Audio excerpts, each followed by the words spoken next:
My name is Spongile Tipiri. I identify as black. Rumbanin Ndlovu, the best word I can use is caramel. Moto Chisha. I identify as black.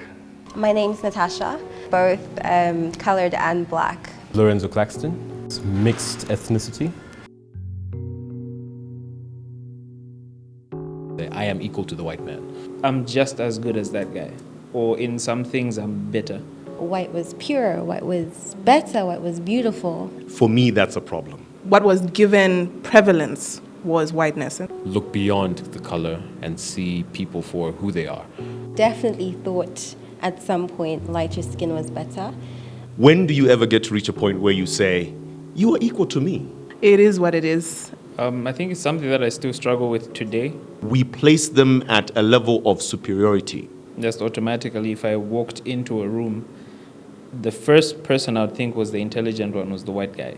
I am here because I deserve to be here and I hold space for reasons. We began to watch these people on TV. The media certainly doesn't help with what it portrays as well. Portraying and marketing white people as successful and educated and disciplined.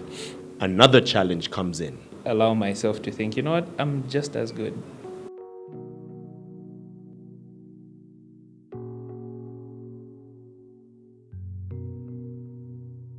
Have you ever experienced privilege because of your shade or race, and what made you acknowledge that it was privilege?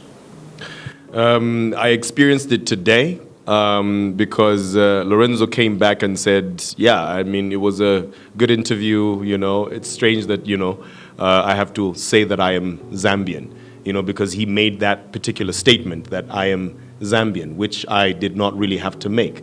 But it was that very subtle thing that made me realize that privilege exists in very different forms. Sometimes it goes unnoticed that, yeah, I have experienced privilege, and that was actually a form of privilege when somebody has to declare their citizenship, and I don't. I am already here and I feel comfortable. I am very Zambian. I don't even need to say it. I'm Zambian, guys. You know what I mean? Yeah. But the two sausages. No, I can't say I've noticed it or experienced any kind of privilege, but I haven't not experienced privilege. So it's just been one of those where I've just coasted through the whole privilege part in regards to my race. To say that I haven't received privilege would be irresponsible, because that doesn't acknowledge the fact that there is an issue, right? Lighter people are perceived to be a part of the expat community, and so if they're in this country, then they must be doing something for themselves, and so they're making money, right? And so they do get different treatment, right? And so I have started to notice it, but then what I really want to throw out there is my discomfort with it, because it's an insincere form of appreciation, right? People treat you differently because they want a tip from you. They treat you differently because they think that you're going to give them a job or something, right? And that's all motivated by greed, and I think that that's probably why we have problems with our relationships, right? We don't see people for the wise, intelligent, and kind, respectful, understanding people that they are. We see them for what we can get out of them. And at the root of it, that is something that I really want to hopefully level the playing field by having these kinds of discussions, right? Not privilege, but the opposite end of privilege. I don't know what that is. Two scenarios. Was in a shop. One of my best friends at the time was Indian, and me and the three other guys that were black that were with him had what I would call bodyguards. We were escorted around the shop to make sure we weren't stealing anything.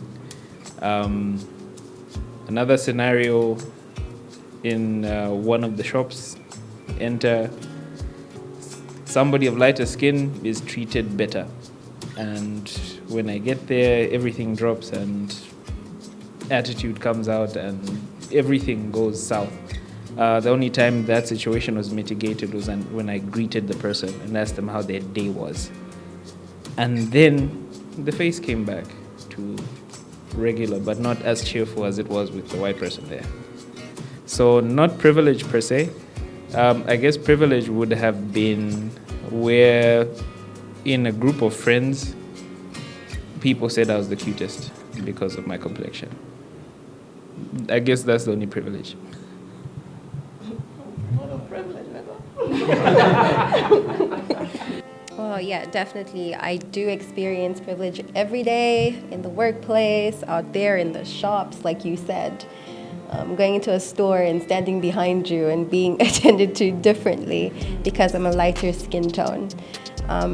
Yeah, it's every day, it's everywhere. I experience it in the little things as well. So yeah, I do experience a certain amount of privilege because I'm lighter skinned.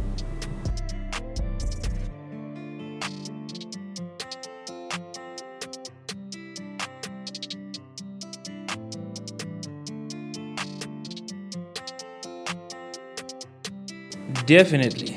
And I felt really bad. I'm unpredictable, like a wild card. Fear me a little. People thought I was a terrorist. If you die, you die. Typically a white person's world, right? It's a white person's sport. So you've got a whole lot of white people and you're not expected to be there. I was the only black person on the flight anyways. She says, you could even bring your maid so that she can take care of the kids. And this is in reference to me. It's nothing new. Racism is a part of the world. Other races and mostly my own. Be proud of it and And that really ticks me off as well. So Like you're afraid of me for some whatever reason. I was gonna say no. fear, ultimately. Assumptions made of what I can and can't do. Okay, and I was like around 16, where it just hit me again in the face that, this is where you are. This is what you're seen as. Why are you not in the other line? So People that looked like me, just a few shades darker. that in itself is discrimination.